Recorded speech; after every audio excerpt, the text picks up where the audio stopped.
let's start chronologically. The Pittsburgh Steelers at the Buffalo Bills in what looked from the TV to be like a perfectly normal Buffalo stadium, and it was only when you zoomed out that you saw the snowpocalypse hell that was surrounding it all that they just cleared from the camera's point of view. Yeah, very impressive. The field crew obviously taking care of things there, making the surface pretty decent. Like you said, like even I noticed particularly on Josh Allen's touchdown run where they're panning out from the camera a little bit. And it's like, all right, there's barely any snow on the ground. But then, yeah, you get a little bit further, you go into the crowd, you've seen them celebrate, and they're just throwing giant chunks of snow in the air. And you were reminded that a blizzard just came through that area. But look, I think it's a huge win for the Bills. Obviously, a lot of momentum on their side. At one point in this season, they were 6-6. They were looking at, I don't even want to say mediocrity, like a full-blown rebuild in a lot of ways. And they were staring down the barrel of that when they were at that point in the season. But now it feels like a different team. They're still really beat up, which sucks, but they just seem to be playing whatever their best version of ball is for all the injuries that they have. They're playing that right now. And I think that's really important. And for the Steelers, yeah, they made the playoffs, but they never felt like they were doing that. Like they never felt like they were playing a good brand of football, a sustainable brand of football, even when it was going well. Of course, they've got a handful of wins down the stretch to even get them into the postseason. You never felt great about Pittsburgh. It just seemed to be, again, this Mike Tomlin magic where you can't really point to one thing or another and say, yeah, this is why they're winning. This is what their identity is. This is what their stability will be. We didn't really have those moments. They just were winning games, but it felt a little bit hollow. And so you got to go on the road in the playoffs. It's tough. I mean, good for Pittsburgh for honestly making that game closer than I thought it was going to be at the very beginning. Right. And then certainly when Buffalo scored a handful of times to start that game in the first half, it's like, oh boy, here we go. This thing could get ugly. And the Steelers are just never a team, certainly under Tomlin, that really lets things get ugly very often. And we even saw it yesterday. So a lot of fight in that team, but I just never felt like the Steelers had the ceiling to really go anywhere in the postseason, even though it was impressive alone that they made it. Yeah, I think it was a classic kind of early playoff game where the teams are at different levels, even if maybe at one point in the season they weren't. Right now, Buffalo is a much better team. The Steelers made the postseason. They did the classic Tomlin thing. They somehow scraped by with the winning record, even though they didn't look like they should have. But ultimately, once you hit the postseason, you run into better football teams, and now you have to win those games. And Pittsburgh couldn't, Miami couldn't. Like, it's just a reality of the situation. They were showing on the graphic at one point during the season, apparently Buffalo had a 5% chance of winning the division. And now, as the 2 seed, they are hosting the Kansas City Chiefs in the next round, and we have like true fireworks there. That'll be pretty awesome to see. You're right. The big concern from their point of view, though, was injuries. I mean, they've been banged up all season long. They lost more guys during this game, which was really the only negative from a Buffalo point of view.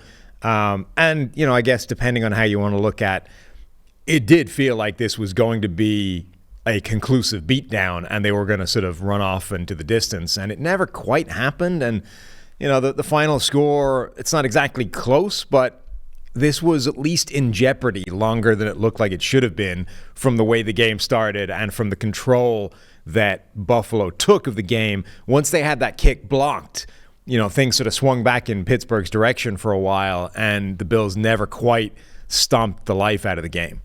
Yeah, no, I agree with you. That's.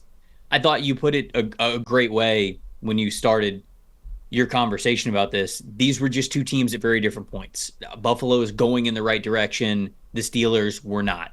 Buffalo had their identity, albeit through injuries. The Steelers did not. And it just, again, credit to them for playing well. I mean, Mason Rudolph played a lot better than I thought he was going to. I thought that it had the chance to be catastrophic over the last month or so, but he really reeled it in, and I thought that they played fine. There were a handful of moments yesterday where Pittsburgh needed a big throw, and he had a couple of them. And I think that was a big reason why they were able to keep this game closer on the scoreboard than maybe, like you said, you were watching this game, the feel was closer than maybe we imagined, but at the same time, if the Steelers would have come back at any point and either tied or took the lead in that game, it would have felt more like a Buffalo collapse than anything. So I didn't get to that point. And I did feel like Buffalo controlled it pretty much throughout, although it didn't end up being a major beatdown like it could have been.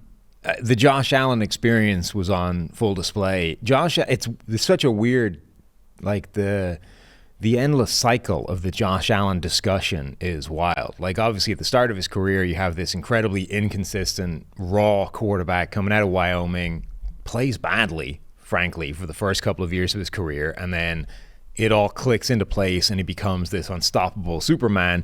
And then he sort of increases the tendency of the high volatility and the bad plays and the occasional meltdown.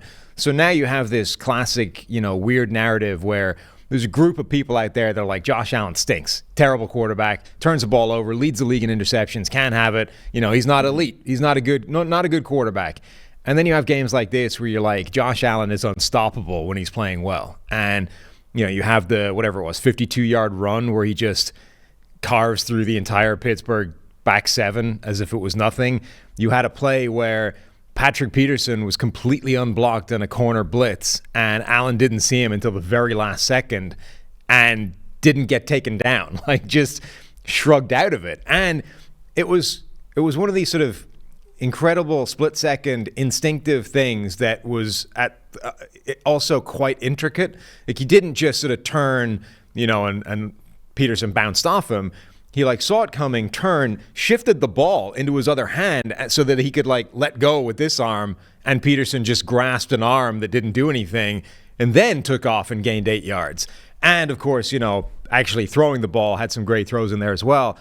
I mean, this is the game that sort of shows you, look, if all you're saying is the guy leads the league in interceptions, you are clearly wide of the mark and missing what this guy is capable of doing, which at his best is insane.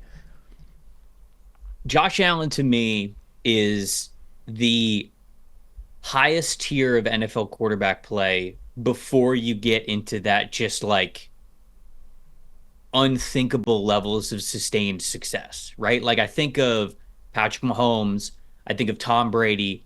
I think of these quarterbacks who, unfortunately, everybody else in the league gets compared to. Right. Their success gets compared to those guys' success. And in reality, that can't be the bar. I understand that everybody wants to win the championship. And if they're winning the championship, then you're not. And it's really frustrating. But the things that Patrick Mahomes and that Tom Brady did in their careers, it's not sustainable. And instead, you have a much more realistic, what is the highest bar of realistic quarterback play? And Josh Allen, to me, is in that tier. Josh Allen will have games where he looks like an absolute Superman. He looks absolutely unstoppable. But then guess what? This game is hard. This league is hard to win in. Sustained success, consistent success is very, very difficult. And so Josh Allen's going to give you stinkers of games, right? I know Dak Prescott's kind of a little bit of a different conversation, but look at what happened to Dak this past weekend as well. You and I were on this show last week giving away awards, and I talked about Dak Prescott being up there, deservingly so, for MVP for how he played over a 17-game regular season, a large sample size in 2023, how well this guy played. And then against, oh my gosh, who did they just play? Who did they just get blown at? The Packers. Against the Packers, he looks horrendous. He looks terrible. And I think that we have a bad tendency to not remember that these guys, even some of the best, are allowed to have bad games. And I think the Patrick Mahomes and the Tom Brady standard comparisons skew us from living in that reality, because that is reality. And instead, you just have a quarterback like Josh Allen, who, to me, if you give up on, the people that say, oh, Josh Allen stinks, he throws too many turnovers, all this kind of stuff. Of course you don't love the turnovers. But to think that you would move on from this quarterback is insane in any way. He gives you a Super Bowl caliber ceiling. The other guys have that, and then it's just this, I don't even know what to call it.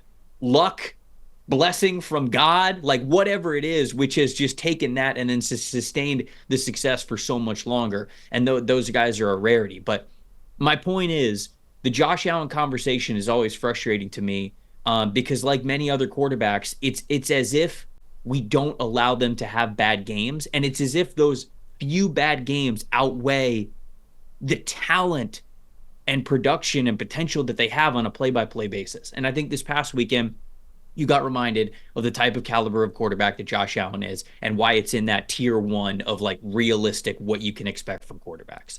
Yeah, they're like no quarterback is perfect. So there's every quarterback you're looking at, there is this complicated balancing act between how many mistakes do they make, how many negative plays do they create, and then how many positive plays do they create. Where is the balance between those two things, and what is the sort of baseline efficiency in between them? Like, what is their standard average play in the NFL, and then how many big plays do they make to jump it forward, and how many bad mistakes do they make to pull it back, and where does that whole thing shake out? Allen is on that spectrum that we talk about where he makes more mistakes than some other quarterbacks, right? He is generally more prone to the big mistake than some other guys. Now, not all of them, like just some of them. He's on that kind of end. But he also makes more big plays than pretty much any quarterback out there. So when you are looking at what he brings to the table, if all you're focusing on is the negative, you're just not – it's not a balanced conversation. It's, okay, if he's going to make more of these, that's fine, but there is a number – where we can offset that and then some, right? And it's that balance that's important. It's not just add up all these negatives and then say, no, there's no way that can work, because there is. He could be the most turnover-worthy prone quarterback in the entire NFL. If he's making enough big plays, it still tilts in his favor. You know what I mean? Mm-hmm. So that's the conversation with Josh Allen. It's not he makes too many mistakes, end of conversation. It's he makes too many mistakes, so he has to have the big plays in order to offset those. And if he ever has a game where he doesn't make mistakes, now we're talking about a guy that's basically unstoppable, because he does make a ton of big plays to offset the mistakes. And, so you're right, you get two types of games that deviate at either end of the extremes. You get the games where he doesn't make any mistakes and it's almost impossible to stop. And then you get the other games like the Jets game at the start of the season, right, where he makes too many mistakes and almost no big plays, and now you can't win with that, because like those are both within the range of outcomes of a guy that makes a lot of big plays and a lot of big mistakes. But this was the game where, if he strings together 4 of those, the Bills win the Super Bowl. I mean, that's basically what we're talking about. There's almost nobody in the NFL that can go toe-to-toe with that. Now, one of the guys that can is coming to town next week, so it's not as simple as that. I'm so excited for that. Mahomes finally on the road in a playoff game, man. That is all I really wanted this playoffs. That's all. I mean, minus the Bucs running the table and winning the Super Bowl with Baker Mayfield. But that is really what I wanted. We have talked so much about Mahomes since he has gotten in the league and come to prominence, been an MVP and a Super Bowl champion and all that kind of stuff. He's never played a road playoff game. Let's see it. Let's see it. And again, Buffalo's beat up, especially on the defensive side of the ball, which sucks. But I'm not going to let that curb my enthusiasm to watch this game and watch Patrick Mahomes play a playoff game somewhere else. Yeah, I mean, just Mahomes versus Josh Allen, Bills, Chiefs, like the game itself is good. I don't really care where it is. I mean, for the fact of, maybe making a different outcome, i.e. the Bills winning this time instead of the Chiefs, just for a neutral's point of view, it's more interesting that way. I'm glad it's in Buffalo. But in terms of I don't see any reason it being on the road actually changes anything really for Mahomes, other than it's slightly more difficult that way as it is for anybody. But Mahomes' win rate on the road in the NFL is still, all-time historic insane. Mm-hmm. It's not like there's any reason to think this is his kryptonite. It's just no. It's slightly harder this time. I don't think it's his kryptonite. I just want to see it, right? Because like you mentioned, okay, there might be a little bit of I don't even want to say disadvantage for Patrick Mahomes. Just when you play at home, sometimes the hype, the momentum, the crowd, the feeling of not having to travel, like whatever it is, there are those little advantages that go in the home team's favor. So I don't think that Mahomes is going to play terrible since he's on the road in the playoffs. But there have been plenty of times in the past throughout Mahomes' incredible playoff journeys where he does win by the smallest margin of error. And what happens if maybe him not being in Kansas City, that margin swings in the other direction? do we get a different kind of result? And I sound like a Patrick Mahomes hater here, and I'm really not. I think he's unbelievably talented, and I want him to experience the full career arc of playing in this league. Go win on the road, man. He has done so much already in the NFL. He has accomplished so much. I want to see him do something new. And so I want to see this new challenge from him. There are not many challenges that Mahomes has not been faced with or overcome yet in his NFL career, which is pretty incredible to say here because he's, 28? Right. This is one of them. And certainly, like, if the Ravens beat the Texans this weekend, then he would go on the road again for an AFC championship game. And like, I don't know, that's cool. Given everything that he's accomplished, man, to think that he would then have to go through that gauntlet on the road, I think that's pretty cool. I mean, it is just kind of crazy that it's taken this long for him to have to play a playoff game on the road. Right. Like, he's obviously had the neutral site games and the Super Bowls, but never actually been on the road yet in the playoffs is nuts for a guy that's been as successful as he is and been in the league that long. So yeah, I mean, it's interesting if nothing else.